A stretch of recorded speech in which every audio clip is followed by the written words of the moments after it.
साईराम माऊली. बघा असं ब्लाऊजमध्ये क्रीज कोणाकोणाला येतं, तर आपण आता त्याचं सोल्युशन घेऊन आलेलो आहोत. तर अशा पद्धतीने अगोदर आपल्याला ब्लाऊज उकलायचा आहे. बघा मी ते उकललेलं आहे ब्लाऊज. हे कोणत्या साईडला उकलायचं आहे? फ्रंट साईडला. बघा जिकडच्या साईडला मी कप लावलेला आहे त्याच साईडला मी उकललेला आहे ब्लाऊज. आणि जिथं आपलं पॉईंट स्टिच झालेला आहे फ्रंट पार्टचा प्रिन्सेस कटचा, तिथे मी उकलणार आहे. बघा हे पॉईंट इथे पण थोडंसं स्टिच एकच लावलेली आहे, ते फॅब्रिक एकमेकांना जॉईंट करण्यासाठी. ते मी तुम्हाला काढून दाखवते. आणि ते उकलल्याच्या नंतर आपल्याला जो मधला फॅब्रिक आहे, म्हणजे आता अस्तरचा वेगळा आहे पार्ट आणि मधला वेगळा पार्ट आहे मेन फॅब्रिकचा. तर तुम्ही बघू शकता अशा पद्धतीने उकलल्यानंतर वेगवेगळं होतं. मी दोन्ही पार्ट एकत्र शिवत नाही कधीच. वरचा पार्ट माझा वेगळा शिवलेला असतो आणि खालचा पार्ट वेगळा, म्हणजे स्टिच केलेलं मधल्या साईडने दिसत नाही. हे प्रॉपर फिनिशिंगने शिवलेलं ब्लाऊज आहे. तर बघा अशा पद्धतीने उकलल्याच्या नंतर आपलं जिथं मेन स्टिचिंग केलेली असते 1/2 इंचावरती, तिथून मधल्या साईडला 1/2 इंचावरती मी निशाण करून घेत आहे. हे बघा अशा पद्धतीने तुम्ही पण निशाण केल्याच्या नंतर बघा इथे तुम्ही बघू शकता अशा पद्धतीने मी क्रॉस मार्क केलेला आहे. तर आपण असं क्रॉसच स्टिच करणार आहोत. सरळ सरळ शिलाई मारायची नाही आहे, क्रॉसमध्ये शिलाई मारायची आहे, जेणेकरून आपला तिथे पॉईंट बनला नाही पाहिजे. प्रॉपर जसं आपण प्रिन्सेस कटला साईड पार्ट अटॅच करतो त्याच पद्धतीने आपल्याला हे शिवायचं आहे. व्यवस्थित वरच्या साईडला 1/2 इंचावरती शिलाई मारायचं आहे आणि त्याच्यानंतर खालच्या साईडला कमी कमी करत जायचं आहे. हे गॅप आपल्याला जे आपला कटोरीचा मी आता सध्या इथे कप लावलेला आहे, तर त्याच्या अगोदरच मला ही शिलाई एंड करायची आहे. तुम्ही पण अशा पद्धतीनेच ही शिलाई एंड करू शकता. असं शिवल्याच्या नंतर तुमचा इथे पॉईंट बनणार नाही. ह्या पद्धतीनेच तुम्हाला शिवायचं आहे. कट टू कट शिवायचं नाही, म्हणजे सरळ सरळ शिलाई मारायची नाही. हे बघा शिवल्याच्या नंतर असं दिसलं पाहिजे. बघा माझं पॉईंट कुठंच बनत नाही. क्रॉस मार्क करून घ्यायचा आहे. मी आत्ता मगाशी जसा क्रॉस मार्क केला होता सेम तशा पद्धतीने, आणि मगच त्याच्यावरती आपल्याला शिलाई करायची आहे. आता सेम अस्तरला पण मी अशी शिलाई करून घेणार आहे. हे बघा अस्तर पण मी बाहेर काढलेला आहे.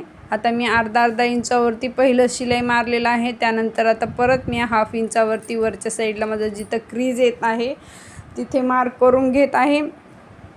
आणि क्रॉसमध्ये त्याला पण जसं सेम फ्रंट साईडला मार्क करून घेतले होते. हे बघा हे 1/2 इंच अगोदरचं स्टिचिंगचं आहे आणि नंतरचं 1/2 इंच मी आता हे शिवणार आहे. शिवल्यानंतर हे आपल्या ब्लाऊजचे जे क्रीज आले होते फ्रंट साईडला ते सगळे क्रीज निघून जातील आणि ब्लाऊज व्यवस्थित दिसेल. हे बघा अशा पद्धतीने आपल्याला शिवून घ्यायचं आहे. सेम पुढच्या साईडला जसं शिवले तसंच बॅक साईडला पण सेम. आता इथून पुढे बघा हे कंप्लीट झालेलं आहे.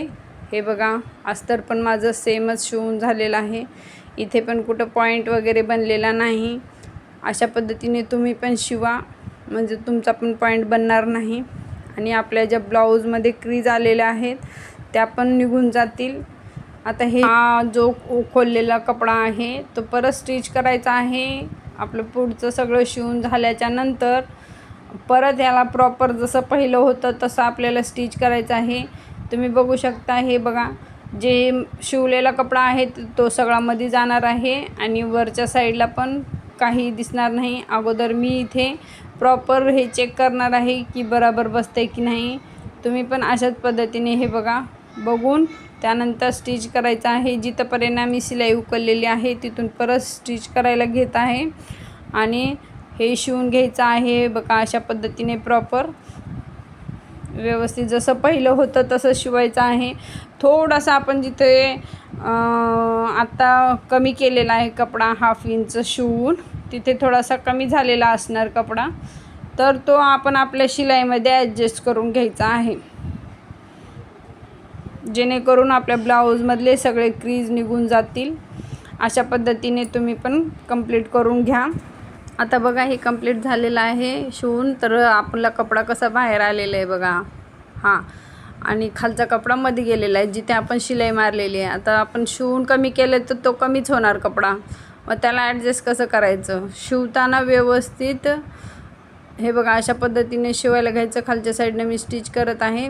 त्यानंतर हळूहळू वरी घ्यायचं शिवून आणि जिथे आपलं ते पॉईंट बनलेलं आहे त्याच्याच प्रॉपर खालच्या साईडला जिथे आपण पहिली स्टिच केलेली होती त्याच ठिकाणी आपल्याला स्टिच करायचं आहे. हे बघा अशा पद्धतीने आणि डबल शिलाई करून घ्यायची आहे जेणेकरून आपलं ब्लाऊज व्यवस्थित बनलं पाहिजे. हे बघा असं डबल शिलाई केलं की प्रॉपर बनतं ते. अशा पद्धतीने शिवून घ्यायचं आहे आणि मग नंतर हे बघा मी खालून चेक करत आहे की बरोबर माझी शिलाई जिथे मार्क केलेला आहे तिथेच येत आहे की नाही. तुम्ही पण अशा पद्धतीने चेक करूनच तुमची स्टिचिंग करायची आहे. हे बघा मी मार्क केलेली जागा आणि माझी शिलाई अशा एवढा गॅप येतो आहे तर मी परत आणि त्या गॅपला कवर करणार आहे. हे बघा अशा पद्धतीने व्यवस्थित तो मार्क केलेली जी जागा आहे हे बघा एवढी एक्स्ट्रा आहे तर मी तिथे एक्स्ट्रा तेवढ्यावरती स्टिच करणार आहे पुढेच्या साईडला कपडा ठेवून. त्यामुळे तुम्ही पण ही बाजू लक्षात ठेवायचं. हे बघा अशा पद्धतीने आणि मी क्रॉस मार्क करणार आहे जेणेकरून मला इथे आपल्या आर्म होलमध्ये फिटिंगला कपडा जास्त होणार नाही, म्हणजे माझं ब्लाऊज व्यवस्थित बसेल. त्या पद्धतीने मी स्टिच करणार आहे. हे बघा अशा पद्धतीने हे कंप्लीट झालेलं आहे. तुम्ही पण अशा पद्धतीने शिवून बघा. आता बघा ब्लाऊज कंप्लीट झालेला आहे.